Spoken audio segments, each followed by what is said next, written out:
Oke, rekan-rekan semua, kita akan memulai persiapan GSM kita untuk bahan minggu pertama dan kedua bulan Juli 2025, tanggal 6 dan tanggal 13 gitu ya. Sebelum kita mulai persiapan kita, mari kita berdoa. Bersyukur Tuhan pada malam hari ini kami boleh kembali berkumpul untuk mempersiapkan diri kami mengajar anak-anak-Mu di minggu pertama dan kedua bulan Juli yang akan datang. Berkati ya Tuhan jalannya persiapan kami dari awal hingga selesai. Dalam nama anak dan Yesus Kristus kami berdoa. Amin. Oke, rekan-rekan, kita masuk ke minggu pertama bulan Juli 2025 ini, di mana tema untuk pengajaran kita adalah Aku Penolong Sesamaku. Bahannya diambil dari 1 Raja-Raja 17 ayat 1 sampai dengan 6. Ayat 1 sampai dengan 6. Ini saya sudah siapkan scanannya gitu ya. Saya butuh 1 orang sukarelawan atau sukarelawati yang bisa membacakan bagian Alkitab ini ya. 1 Raja-Raja 17 ayat 1 sampai dengan 6. Ada yang bersedia mungkin rekan-rekan?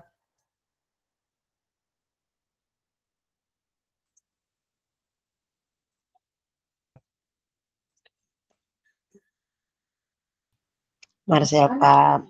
Silakan Bu Marcel. Ya, 1 Raja-Raja 17 ayat 1 sampai 6 dengan perikop Elia di tepi wadi Kerit. Elia orang Tisbe dari Tisbe Gilead berkata kepada Ahab, "Demi Tuhan yang hidup Allah Israel yang kulayani, tidak akan ada embun atau hujan pada tahun-tahun ini, kecuali kalau aku mengatakannya." Kemudian datanglah firman Tuhan kepadanya, "Pergilah dari sini, berjalanlah ke timur, dan bersembunyilah di tepi wadi Kerit, di sebelah timur sungai Yordan. Engkau dapat minum dari wadi itu, dan burung-burung gagak telah kuperintahkan untuk memberi engkau makan di sana." Lalu ia pergi melakukannya sesuai dengan firman Tuhan. Ia pergi dan tinggal di tepi wadi Kerit, di sebelah timur sungai Yordan. Ayat yang ke-6, pada waktu pagi dan petang, burung-burung gagak membawa roti dan daging kepadanya, dan ia minum dari wadi itu. Demikianlah firman Tuhan. Baik, terima kasih Bu Marcel. Rekan-rekan yang dikasih oleh Tuhan Yesus Kristus, ini merupakan bacaan tentang Nabi Elia ya, seorang nabi yang boleh dibilang berkali-kali mengalami frustrasi di dalam kehidupannya. Dan di dalam TB2, rekan-rekan semua, kita dibantu dengan terjemahan yang lebih baik. Kalau kita ingat bagian ini di TB lama disebut sebagai Sungai Kerit. Sekarang kita mendapatkan sebuah kata baru yaitu Wadi Kerit. Apa beda wadi dengan sungai?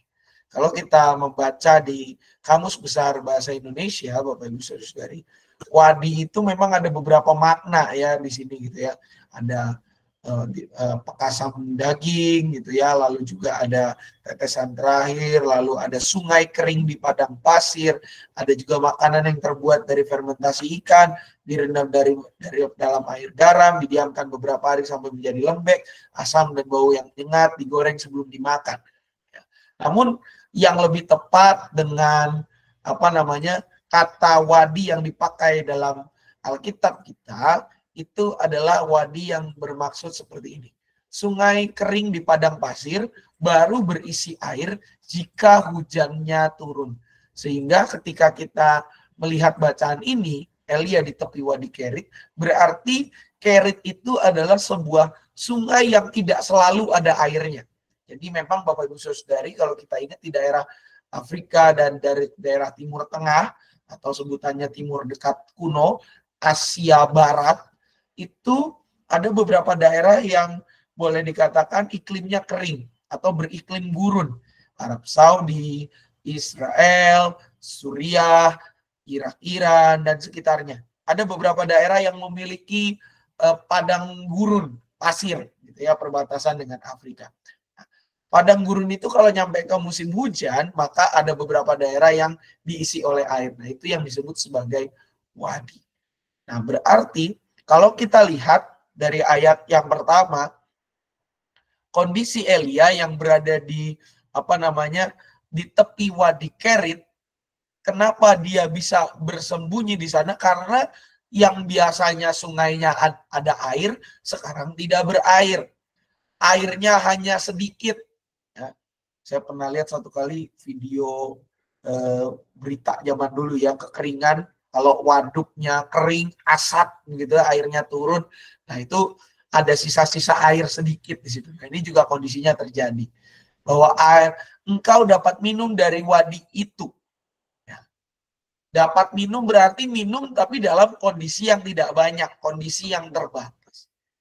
Jadi kalau kita lihat Elia pada saat itu, Bapak Ibu Saudara, kan memang dikatakan ketika Allah menghukum Israel, maka kondisinya adalah kekeringan. Jadi sungai-sungai itu sampai ke asap. Nah, akhirnya Elia pergi ke sana. Dan kalau kita lihat di sini, Bapak Ibu, poin pentingnya adalah tentang pemeliharaan Tuhan. Bahwa kita bisa lihat di situ Tuhan tidak hanya memberikan air minum, tapi juga memberikan makanan lewat apa? Burung-burung gagak untuk memberi engkau makan di sana. Bicara tentang burung gagak, Bapak Ibu, burung gagak itu bukan burung yang terlalu besar. Dia burung yang ukurannya sedang gitu ya. Crow itu bukan burung yang besar. Bahkan burung gagak ini diasosiasikan kadang-kadang ya dengan kematian karena warnanya yang hitam. Gitu ya, hitam belas. Kayak ayam, ada yang ayam warnanya hitam gitu ya. Nah, burung gagak ini hitam belas. Nah, kalau kita lihat lambang yang justru tidak baik ini, justru dialah yang Tuhan pakai untuk menolong Elia. Menghantarkan makanan selama ia berada di sungai Kerit. Dan dari bagian ini, Bapak Ibu Saudara, kita bisa melihat bahwa kalau Allah berkenan memakai sesuatu, walaupun pandangan kita tidak baik, walaupun mungkin kita melihat ini sesuatu yang hopeless, tapi kalau Allah sudah memakai sebagai perpanjangan tangannya, maka tidak ada yang bisa melawan. Nah, ini yang juga mau kita tekankan pada anak-anak, bahwa Tuhan sudah memelihara kita lewat berbagai hal, pengalaman baik, pengalaman kurang baik, pengalaman yang menyedihkan, pengalaman yang menyenangkan, itu menjadi bentuk pemeliharaan Tuhan kepada kita sebagai anak. Tugas kita adalah boleh dikatakan melanjutkan apa yang Allah lakukan itu dengan mewujudkan harapan dan iman dalam kehidupan orang lain. Lewat apa?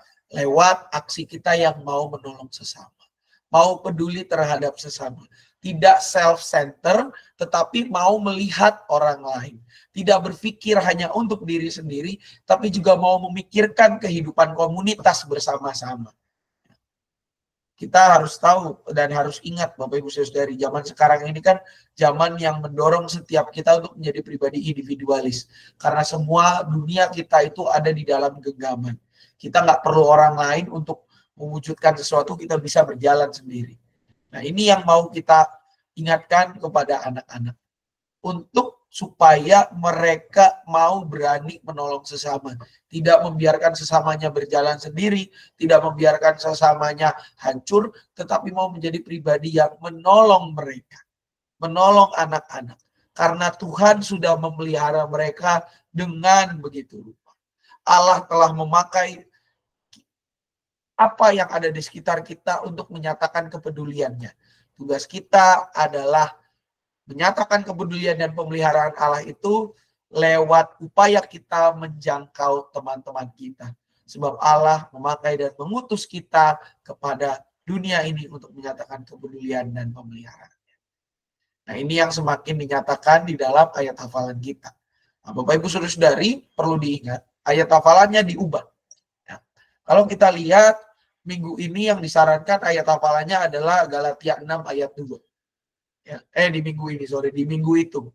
Sedangkan ayat yang sama sudah kita pakai di minggu ini. Kalau Bapak Ibu memperhatikan, sekarang kan kita sudah mulai nih program yang baru jalan ini gitu ya. Intisari minggu ini gitu ya. Intisari pelajarannya. Ayat hafalannya dari Galatia 6 ayat 2. Nah, ini dipakai lagi di 2 minggu lagi. Sehingga untuk ayat hafalannya diganti, Bapak Ibu Saudara-saudari. Ayat hafalan kita diambil dari 1 Tesalonika 1 Tesalonika 5 ayat 11. Ya. Ini tolong disesuaikan nanti dengan versi TB2 ya. Ini TB2 yang masih ngaco. Nanti tolong disesuaikan dengan TB2 yang ada di Alkitab kita bersama. Karena itu nasihatilah seorang akan yang lain dan saling membangunlah kamu seperti yang memang kamu lakukan. Jadi diingat rekan-rekan, untuk minggu tanggal 6 Juli, ayat hafalannya adalah 1 Tesalonika 5 ayat 11 untuk semua kelas. Jangan ada yang keliru lagi. Dan lagu-lagu yang disarankan bisa ada di sini, gitu ya. Ada 2 yang bisa dipakai. Untuk materi ayat hafalan dan juga lagu, barangkali ada yang mau ditanyakan rekan-rekan atau ada tanggapan, silakan.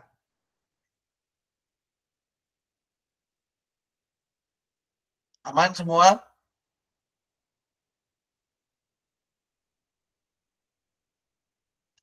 Oke, kalau aman mohon diingat.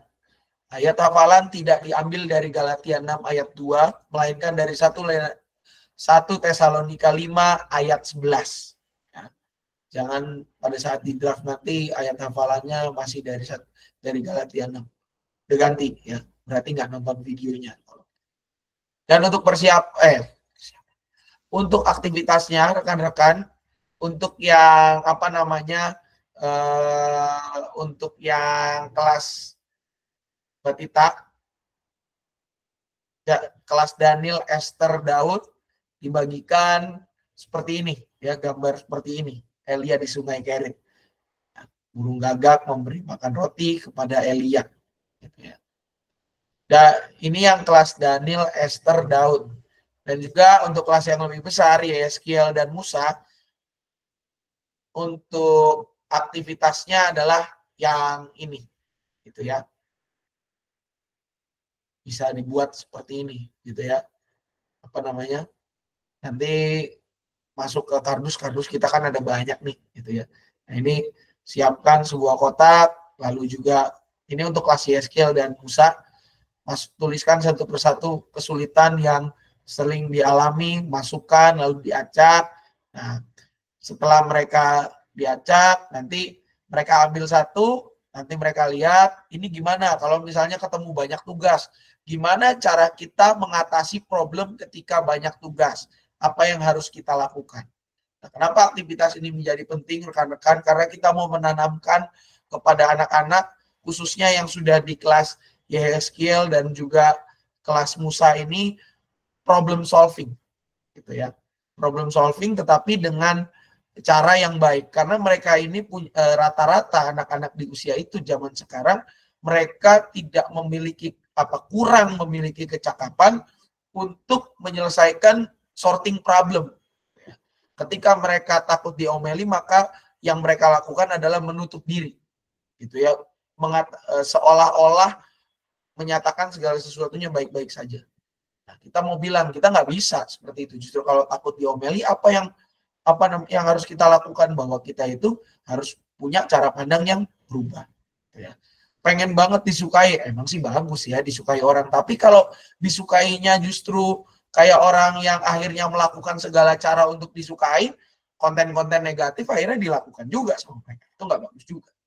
Apalagi sekarang rekan-rekan ada sebuah penelitian terbaru yang mengatakan bahwa anak-anak dengan, memang betul usia pubertas itu masih paling cepat 9 tahun, gitu, paling cepat. Kalau itu masih ada beberapa yang lebih cepat. Tapi secara psikologis anak-anak yang SD mulai dari kelas 3, 4, 5, 6 itu rata-rata sekarang sudah mulai berubah seperti kondisi psikologis anak-anak SMP.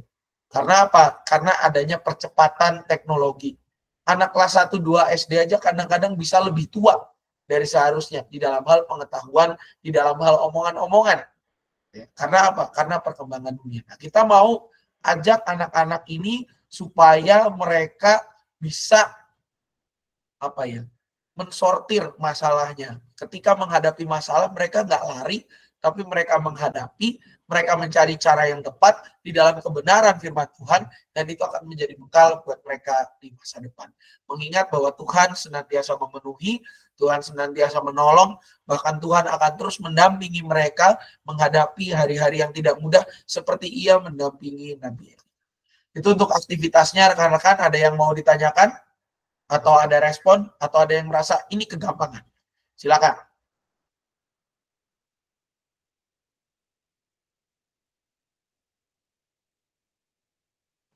Untuk kelas Musa, yang kelas Daud tadi cuma digimanain, Pak? Kalau kelas Daud ini Bu, dibagiin gambar ini. Cuma dibagi aja, nggak diapa-apain. Mau dipersulit atau gimana nih? Kalau dipersulit kita ikutin aktivitas yang kelas YSKL. Apa Bisa juga. Supaya apa anak-anak digunting-gunting jadi puzzle ya, Pak? apanya? Digunting jadi puzzle Gambarnya ini. digunting-gunting mereka susun ya? Boleh juga ditingkatkan Oke deh. Ya. Boleh. Oke, terima kasih. Ada lagi rekan-rekan yang lain?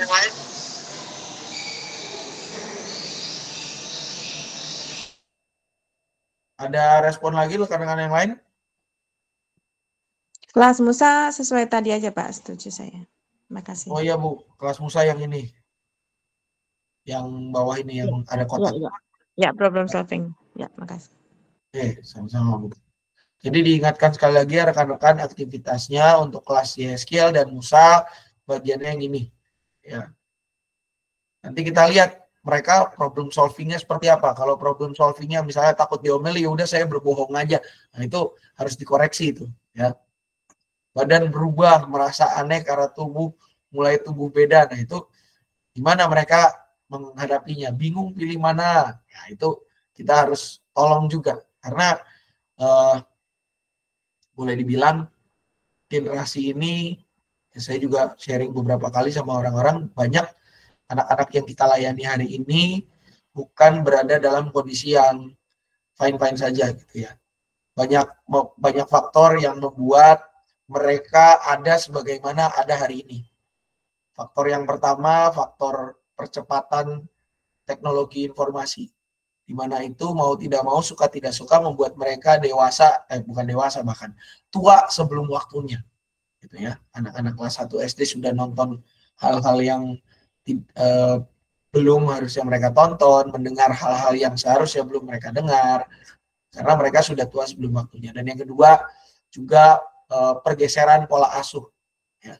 Mau tidak mau, suka tidak suka, orang tua hari-hari ini, Bapak Ibu Saudari, kalau kita perhatikan, bukan orang tua yang bisa 100% dalam tanda kutip begitu ya, memberikan pengasuhan yang tepat. Ada kalanya pengasuhan yang diberikan itu tidak sesuai dengan apa yang seharusnya. Ditambah lagi dengan keengganan, karena kelelahan di dalam menghadapi kondisi hidup keseharian. Jadi enggan untuk mengupgrade diri, hanya berpegang pada ilmu-ilmu yang lama. Nah itu juga harus kita jadikan pertimbangan kita dalam memberikan aktivitas. Dan tugas kita sebagai guru-guru sekolah minggu ini kan menolong. Walaupun kita tahu anak-anak ini 7 hari 24 jam akan lebih banyak sama orang tua mereka, kita hanya sepersekian jam dalam kehidupan mereka, tapi marilah kita memakai sepersekian jam yang Tuhan percayakan pada kita itu untuk mendidik mereka dan untuk menolong mereka dalam kasih. Apa yang bisa kita lakukan untuk menolong anak-anak ini, marilah kita lakukan. Karena apa yang kita lakukan walaupun kecil, tetapi Tuhan bisa membuat jadi besar. Nah, ini aktivitasnya, karena kan untuk yang kelas YSKL dan juga kelas Musa. Untuk kelas yang Daud, dari gambar ini akan dibuat puzzle untuk melatih kesetiaan mereka, melatih juga tidak hanya kognitif tapi juga motorik mereka sedikit demi sedikit dalam menyusun. Dan untuk kelas sebenarnya kelas Esther juga bisa kalau mau dibuat puzzle, tapi lebih mudah gitu ya. Dan untuk kelas Daniel ini akan dibagikan gambarnya. Nah, nanti kita jelasin kepada orang tuanya bahwa gambar ini menjadi simbol bagaimana Tuhan memelihara di tengah air yang sedikit, di tengah gurun yang ya boleh lihat aja pohonnya kan dikit gitu ya, di tengah gurun yang gersang, tetapi Tuhan mengutus pemeliharaan yang nyata. Mari kita juga mau menjadi orang-orang yang hidup dalam pemeliharaan Tuhan. Oke, kita akan lanjut ke minggu depannya, yaitu 13 Juli. Dengan tema terima kasih untuk makananku. Bacaannya diambil dari 1 Raja-Raja 17 ayat 7 sampai dengan 24. Tetapi saya sudah sedikit memotong, menyesuaikan bahan ini dengan pertimbangan yang lebih matang dan lebih tepat untuk pembacaannya, dan juga supaya tidak ada yang mengeluh bacaannya kepanjangan. Kita akan membacanya untuk bahan minggu depannya tanggal 13 itu diambil dari 1 Raja 17, 1 Raja-Raja 17 ayat 7 sampai dengan ayat 16. Nah, di dalam kesempatan ini rekan-rekan, saya meminta bantuan 2 orang sukarelawan atau sukarelawati.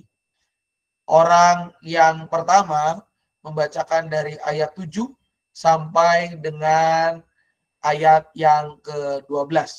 Orang kedua membacakan ayat 13 sampai dengan ayat 16. Orang pertama dulu, ayat 7 sampai dengan ayat 11. Siapa yang dengan rela hati dan tanpa paksaan ingin membacakannya?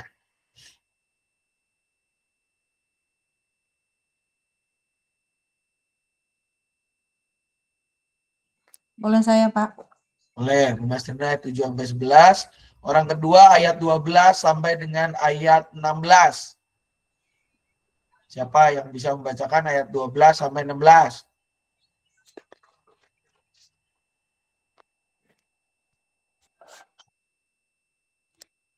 Ya, Pak. Siap, udah ayo. Silakan Bu Mas Rina. Baik, Pak. 1 Raja-Raja 17 ayat 7 sampai ke 12. Judul perikopnya Elia dan janda di Sarfat. Akan tetapi sesudah beberapa waktu wadi itu mengering sebab hujan tidak turun di negeri itu. Lalu datanglah firman Tuhan kepada Elia. Pergilah sekarang ke Sarfat di wilayah Sidon dan tinggallah di sana. Ketahuilah aku telah memerintahkan seorang janda di sana untuk memberi engkau makan. Lalu berangkatlah ia ke Sarfat. Sesampainya ia di pintu gerbang kota itu, tampaklah di sana seorang janda sedang mengumpulkan kayu api. Ia berseru kepada perempuan itu, katanya, "Ambillah bagiku sedikit air dalam kendi supaya aku minum." Ketika perempuan itu pergi mengambilnya, ia berseru lagi, "Ambillah juga bagiku sepotong roti." Sahut perempuan itu, Demi Tuhan Allahmu yang hidup, sesungguhnya tidak ada roti sedikit pun padaku, kecuali segenggam tepung dan tempayan, dan sedikit minyak dalam buli-buli. Sekarang aku sedang mengumpulkan 2-3 potong kayu api, lalu aku akan pulang untuk mengolahnya bagiku dan anakku. Kami akan memakannya, lalu kami mati. Demikian pembacaan firman Tuhan. Silakan Bu Rahayu melanjutkan. Ayat 13. Tetapi kata Elia kepadanya, "Jangan takut, pulanglah, lakukanlah seperti yang kau katakan.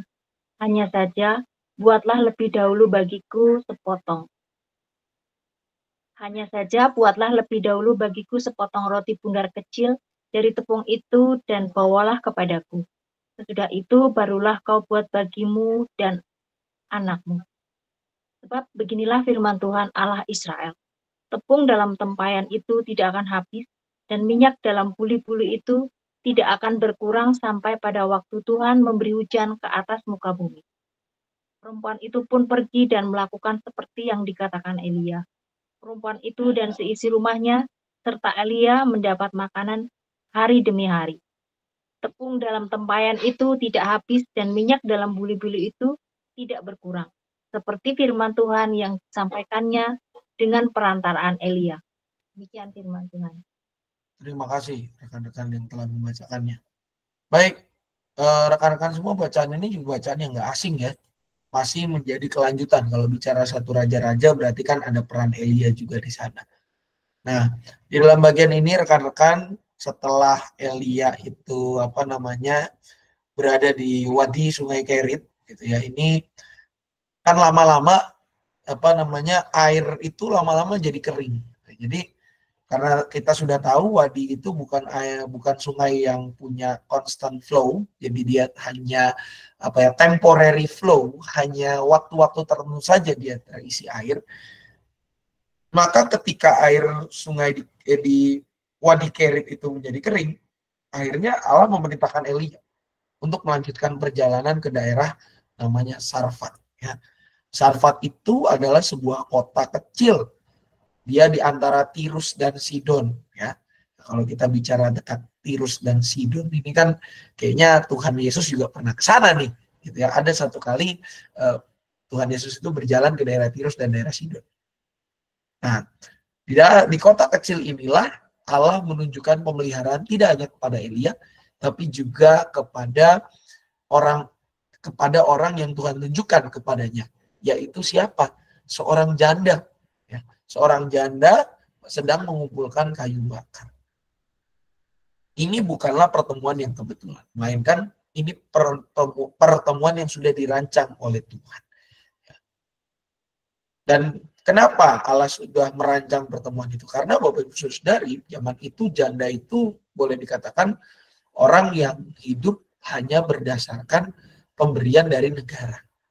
Dalam masyarakat Israel pada saat itu, perempuan itu tidak diperbolehkan untuk bekerja.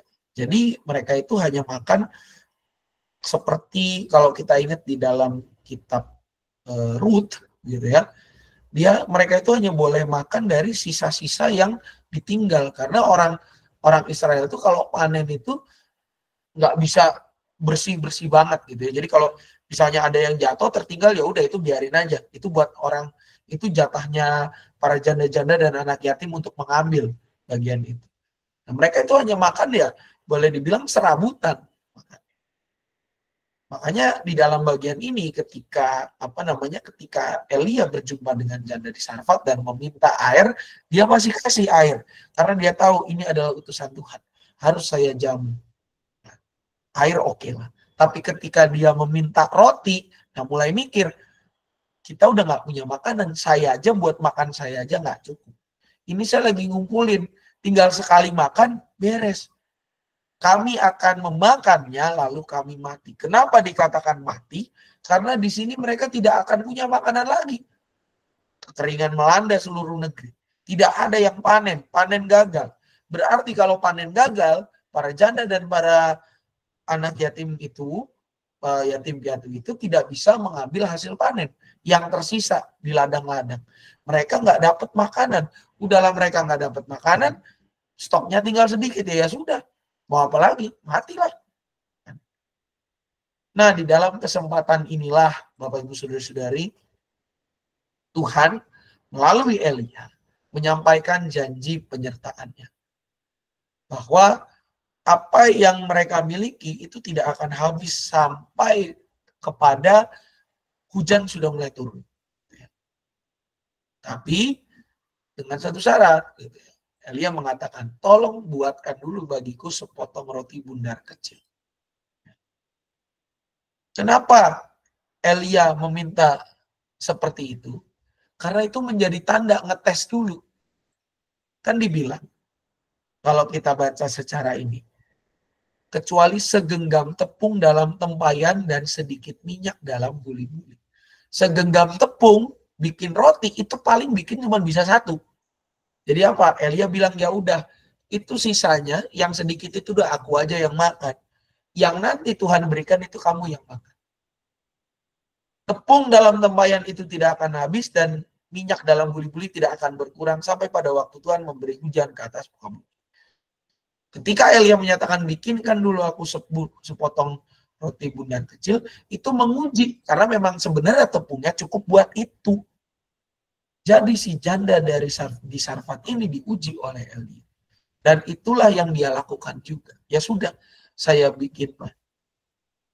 Perempuan itu pun pergi dan melakukan seperti yang dikatakan Elia. Dan ketika kita lihat apa results-nya, apa hasilnya? Mereka mendapat makan hari demi hari. Tepung dalam tempayan itu tidak habis, minyak dalam buli-buli tidak berkurang, seperti firman Tuhan yang disampaikan dengan perantaraan Elia. Dan ini menunjukkan kepada kita bagaimana pemeliharaan Allah itu kadang ternyatakan lewat hal-hal yang tidak mudah. Dan kadang juga pemeliharaan Allah itu bisa diwujudkan atau ia nyatakan lewat hal-hal yang sebenarnya luput dari perhatian kita.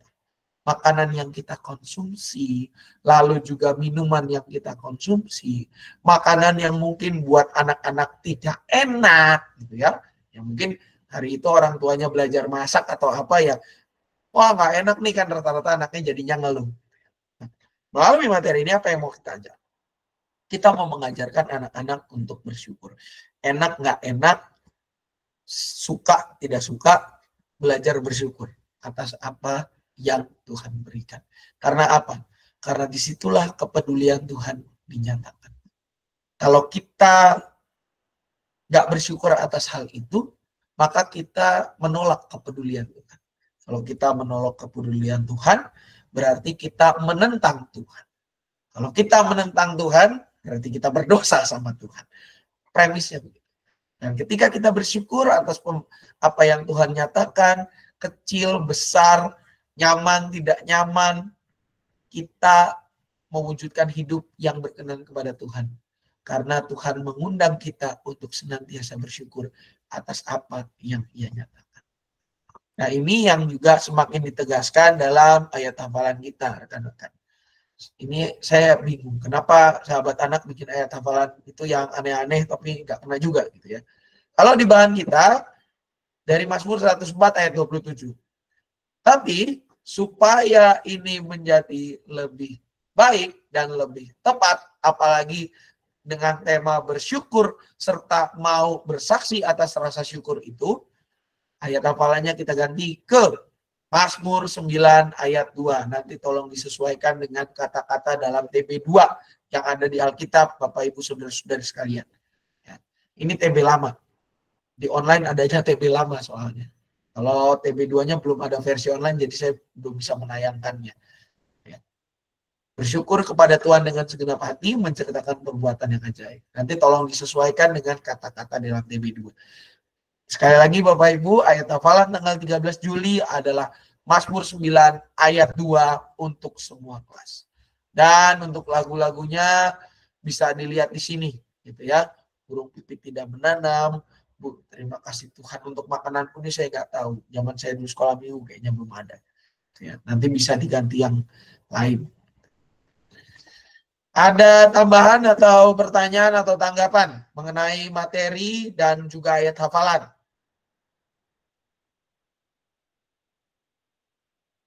Pak, Mazmur 9 ayat berapa? 2.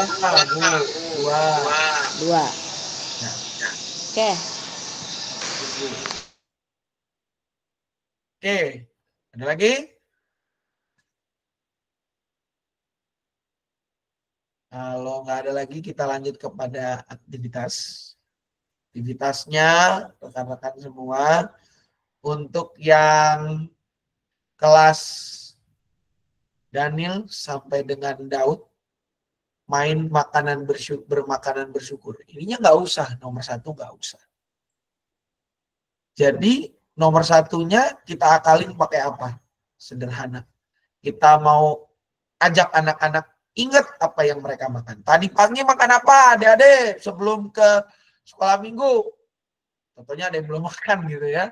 Ada yang belum makan kita bilang habis ini kamu di rumah kira-kira mama biasanya masak apa? Nah, dari situ kita mau ajak anak-anak berdoa. Jadi kita mau mengajak yang pertama anak-anak mengingat. Ingatin dulu nih tadi pagi makan apa, ya. Kalau misalnya yang di Batita, ayo papa mamanya tadi pagi makan apa? Karena ada papa mamanya juga yang di kelas Daniel itu ya. Tolong diingetin, papa mama tadi pagi makan apa? Ya. Atau sudah berencana mau makan apa hari ini. Nah, secara bergiliran kita tanyain satu-satu anak-anak ini. Nah, yang kedua setelah kita udah tahu informasinya dari anak-anak itu semua, kita mau ajak mereka untuk apa? Berdoa, bersyukur sama-sama. Baik yang sudah makan maupun belum makan. Kita berdoa. Terima kasih. Doanya sederhana. Bisa bergiliran. Terima kasih Tuhan untuk nasi, untuk tempe goreng yang sudah saya makan. Temennya sebelah apalagi. Terus gitu. Jadi berantai. Kita mau mengajar anak-anak untuk berani bersyukur terhadap apa yang sudah mereka makan tadi. Karena apa? Segala sesuatunya itu adalah pemberian daripada Tuhan. Itu untuk kelas Daniel sampai dengan kelas Daud. Nah, anak kelas Daud harusnya udah lebih hafal sih makanan apa yang dia makan. Nah, untuk yang kelas lebih besar, Yeskiel dan juga Musa, aktivitasnya ini, gitu ya. Kita mau bikin sebuah aktivitas yang mengingatkan kepada mereka untuk tentang bagaimana Tuhan itu mencukupi kebutuhan Elia dan janda di Sarfat. Ya. Bisa kita bagikan piring kertas dan spidol. Ya. Selama seminggu lah mereka tulisin. Ya. Aktivitasnya mereka harus terus bersyukur di dalam seminggu itu terkait apa yang mereka makan, gitu ya. Dan supaya ada reportnya, mungkin kita bisa minta agar setiap orang tua memfotokan pertambahan jumlah yang didoakan, atau misalnya kalau kertasnya kurang bisa diarahkan untuk beli piring kertas sendiri, gitu ya. Murah kok itu, gitu ya. Untuk difotokan, didokumentasikan, dikirimkan ke grup grup orang tua atau grup kelas masing-masing, di kelas Yeskiel sampai dengan kelas Musa. Gitu. Ya.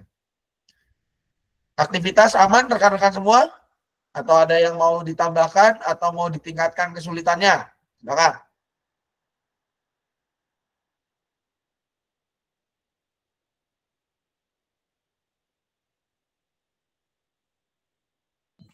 Maksudnya bikin doa bukan Pak gitu aktivitasnya Pak? Kelas mana Bu? Kelas Yeskielnya Pak. Oh Yeskiel bikin ini Bu. Jadi setelah ditanyakan 3 pertanyaan ini, dikasih tuh piring kertas sama biasanya anak-anak bawa alat tulis mungkin ya, atau pokoknya bagiin piring kertas, kalau nggak ada alat tulisnya ya bagiin pinjemin alat tulis. Nah, ajak mereka mengingat makanan yang telah mereka santap tadi pagi, hampir mirip kayak kelas yang sebelumnya. Gitu ya, tadi pagi apa? Nah, itu mereka tulis di situ. Nah, terus kita nanti doain. Nah, kertas itu kan masih banyak kosongnya jadinya. Nah, kita bilang, seminggu ini adik-adik diisi di piring itu. Apa yang kalian makan didoain tiap hari selama seminggu. Kalau misalnya depannya habis berarti belakangnya. Gitu ya. Nah, itu didoain selama seminggu. Minggu depan boleh dibawa kembali ke kelasnya. Begitu ya.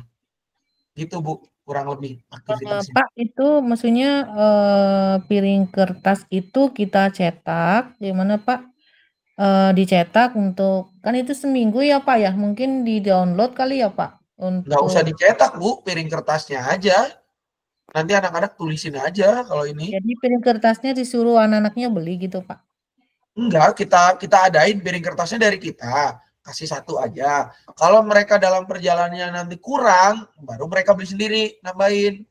Gitu Bu. Oh, agak lebih efisien misalnya dicetak Pak gambarnya gitu. Jadi kan Kalau untuk dicetak, seminggu ya Pak. saya belum punya teknologi untuk print di atas piring kertas Bu, rada tebel soalnya kan. Maksudnya gambarnya Pak, gambar piring gitu. Gambar piring maksudnya Pak. Oh, tapi mau berapa gede Bu? Diameternya gede. Jadi mungkin Pak nanti satu orang jadi 6 lembar aja Pak. 6 bulatan gitu gambar piring gitu. Oh, dari minggu sampai minggu lagi gitu Bu. Iya Pak. Jadi nanti ada satu Oke. orang itu dapat 6 Pak gitu. Nanti jadi Boleh. hari ini nanti kan ditulis apa lauknya, apa sayurnya mungkin gitu ya Pak ya. Ya, Nanti kan ya, gitu boleh. gitu. Jadi Boleh setiap juga minggu Bu idenya. mungkin Oke. ya orang tuanya kan nanti Pak di foto ya Pak. Benar, Kayak dikirim ke jadi grup nanti kan kelasnya. nanti mungkin di atas piring piring gambar yang tadi, piring itu nanti di atasnya ditulis hari Senin apa, Selasa sampai nanti ketemu lagi sampai hari Minggu gitu kan, Pak? Boleh, Mungkin boleh Bu, bisa gitu, gitu Pak. boleh. Oke, Boleh. kasih Pak. Ya, berarti untuk kelas Yehezkiel dan juga kelas Musa kayak gitu ya aktivitasnya. Nanti bisa ngeprint di printer kita, mungkin 1A4 bisa dibagi 4 gitu ya, ukurannya nggak usah gede-gede. Ada 6 lembar yang diberikan kepada anak-anak, dijeprek aja supaya ini, dan itu ada hari-harinya mulai dari Minggu, Senin, Selasa, Rabu, Kamis, Jumat, Sabtu sampai Sabtu lah gitu ya, karena minggu depannya kan hari Minggunya itu dibawa gitu ya untuk dikumpulkan, asumsinya seperti itu, dan akan didokumentasikan oleh orang tua setiap hari dan dikirimkan ke grup kelasnya masing-masing. Yang konsisten boleh disediakan reward dalam bentuk apapun itu ya, nanti mungkin guru kelasnya bisa memikirkan reward yang masih masuk di budget kita. Jadi diingat ya rekan-rekan, Yehezkiel dan Musa itu aktivitasnya untuk yang kelas Daniel sampai dengan Esther cukup mengingat makanan di hari itu dan mendoakannya sama-sama nanti gitu ya, yang ini nih. Gitu. Ada pertanyaan atau tanggapan lagi rekan-rekan soal aktivitas Daniel, Esther, Daud, sorry.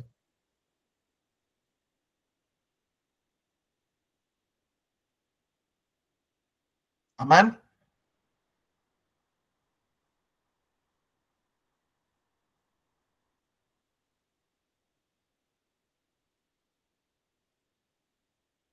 Oke, kalau nggak ada respon berarti saya nggak aman.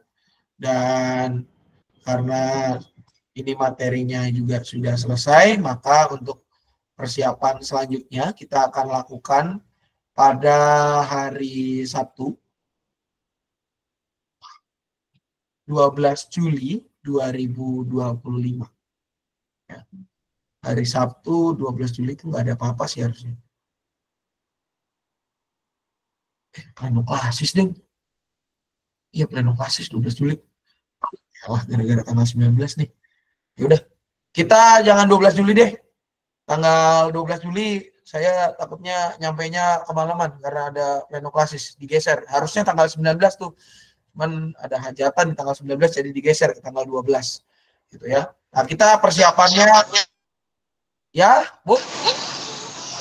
Pak, tanggal Ya. 6 kan anak kelas Daud nyanyi.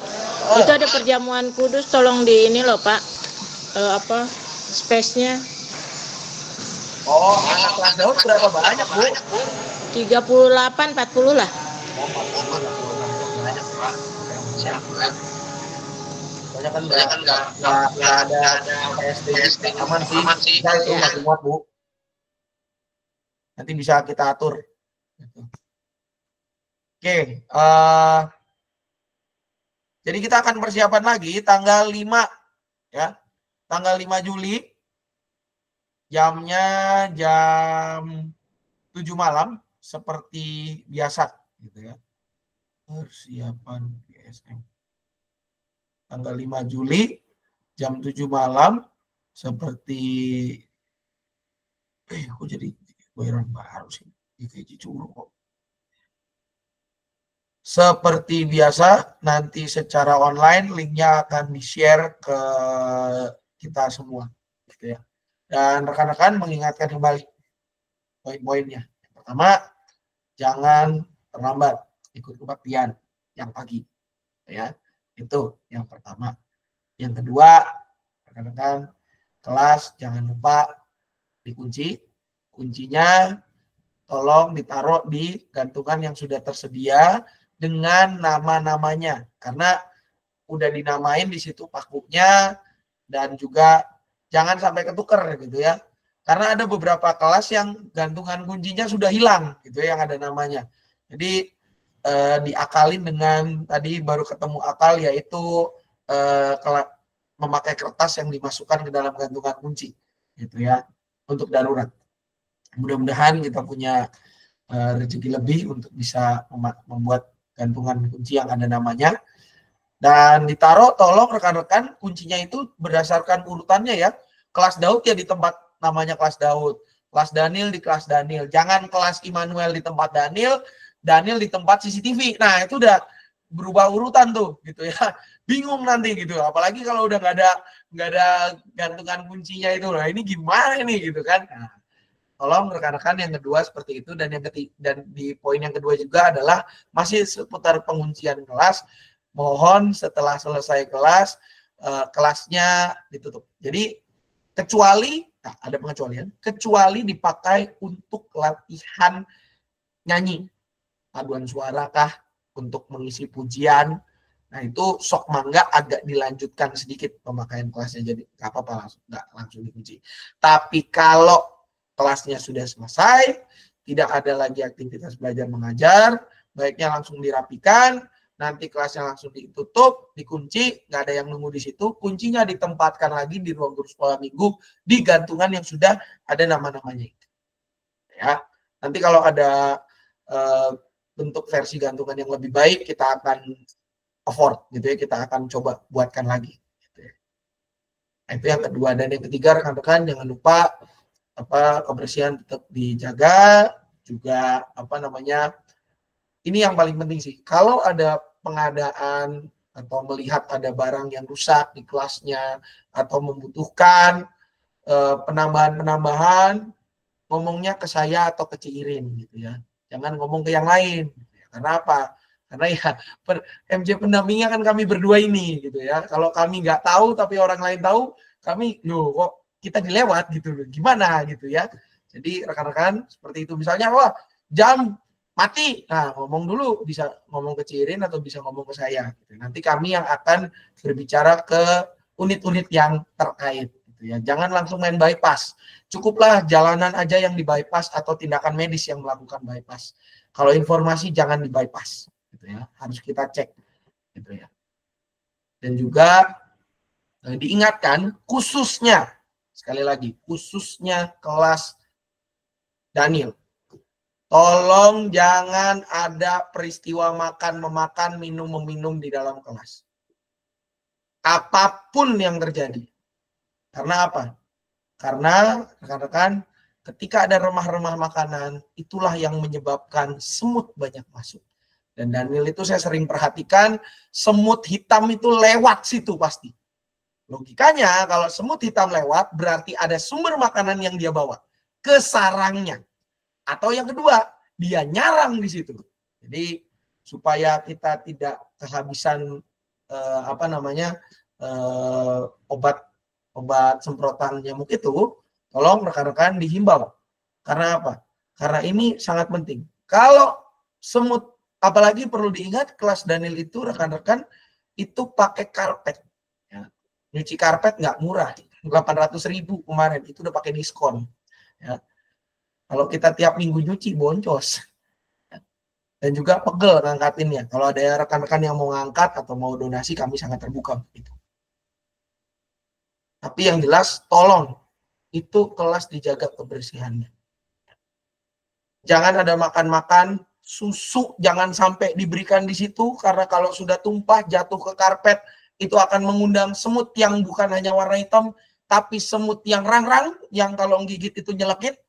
Ya, seperti orang ini, tolong dijaga. Dan juga yang ketiga, rekan-rekan, kenapa?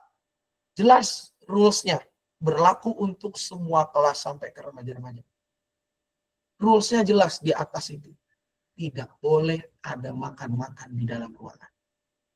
Di pintu udah ada tulisannya, dilarang membawa makanan dan minuman.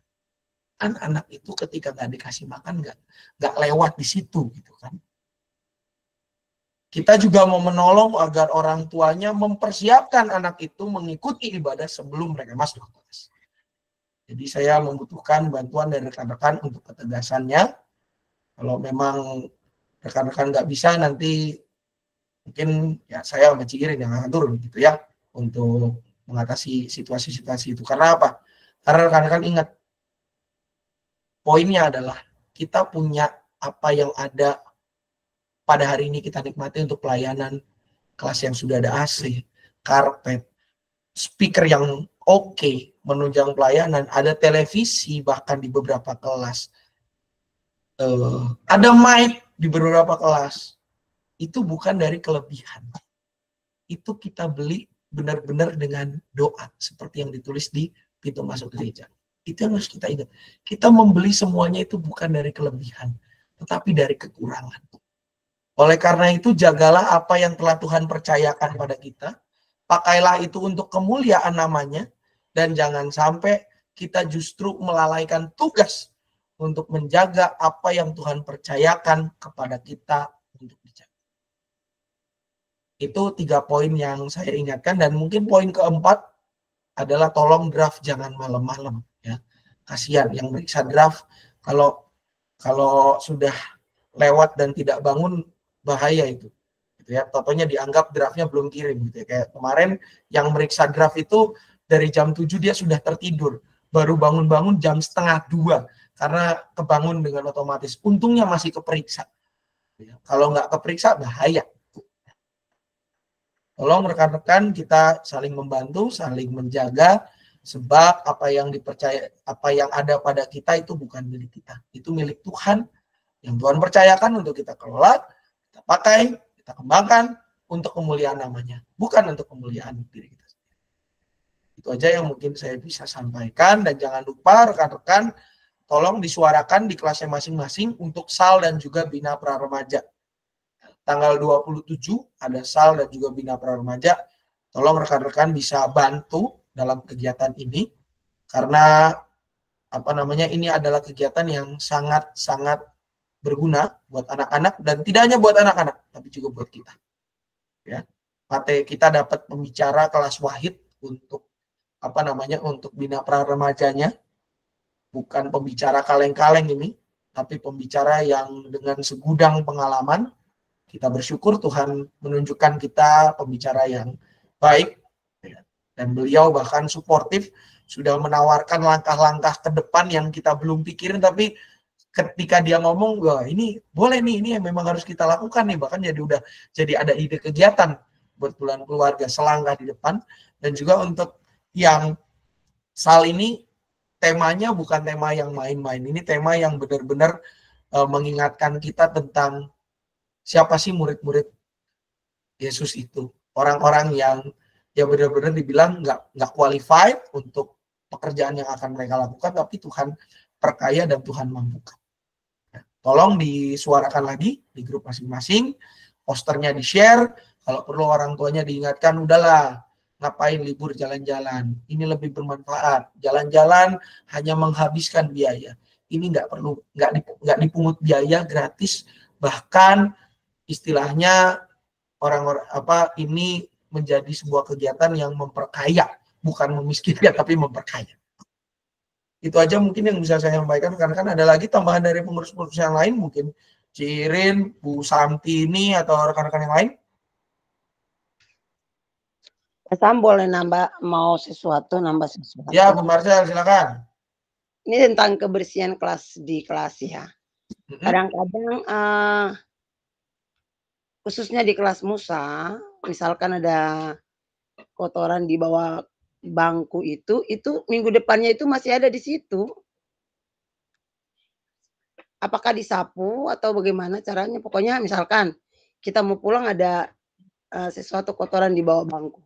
Itu minggu depannya kita datang itu masih ada di bawah bangku itu. Oke, nanti itu saya akan sampaikan untuk ke bidang sarpen untuk segera dibersihkan, karena untuk kebersihan kelas Bapak Ibu Saudari itu kita selalu di hari Selasa kelas-kelas akan dibersihkan. Dan catatannya juga, kalau ini sih personal preference saya ya. Ini sih personal preference saya. Kalau kita lihat ada bekas yang kotor, alangkah baiknya hari itu kita ambil. Kalau saya pribadi ya. Daripada saya menunggu untuk dibersihkan, siklus pembersihan itu hari Selasa, lalu juga hari Jumat. Daripada saya menunggu untuk dibersihkan, ketika saya lihat di bawah itu ada kotoran, hari itu saya ambil. Saya buang ke tempat sampah. Nah, kadang di atas itu nggak ada sapu, nggak ada apa. Jadi ketika misalnya kejadian air tumpah, kami nyari kain pel, nggak ada gitu loh Pak. Nah, apa disediain aja di atas yang itu. Oke. Kalau ya, untuk sapu dan kain pel ini dalam proses pengadaan. Oke. Ya. Ini kita lagi mengakali dari budget yang ada, bagaimana caranya kita bisa mengadakan yang pertama tong sampah, yang kedua alat-alat kebersihan, dan yang ketiga kalau masih ada bisa ya kita minimal ada kayak seperti karbol dan sejenisnya lah gitu ya. Atau juga ada obat nyamuk supaya bisa kelas-kelas itu lebih bersih gitu ya. Ini masih dalam proses pengadaan karena ketika kita hitung harganya sekarang sudah cukup melambung tinggi begitu ya rekan-rekan. Jadi untuk alat-alat kebersihan kita akan adakan, kita akan proses. Mudah-mudahan bisa diwujudkan dalam waktu dekat karena kita masih cari alat yang boleh dibilang tepat sasaran, tepat guna, dan boleh dibilang ini alat yang karena intensitas penggunaan di atas itu cukup banyak tangan yang memakai, maka kita akan cari alat yang tidak gampang rusak. Ya. Yang kekuatannya cukup kokoh, bertahan lama, dan boleh dibilang walaupun banyak tangan yang memegang, dia tidak mudah rusak. Jadi itu saja mungkin pesan dari saya. Supaya yang pertama, kalau memang kita lihat ada kotoran yang bisa kita ambil, ya kita ambil dari itu. Ya hitung-hitung membersihin juga lah, gitu ya, bantu-bantu kerjaan. Ya saya juga kadang kalau sore naik ke atas, iseng-iseng sore kan ngecek-ngecek gitu ya. Nih kelas ada barang ketinggalan nggak nih? Ada apa gitu ya? Ada barang ketinggalan pasti saya taruh di meja yang gampang kelihatan dengan harapan ketika minggu depannya masuk orang yang ngelihat. Karena waktu itu ada pernah kejadian begini rekan-rekan. Ada dot di kelas Batita.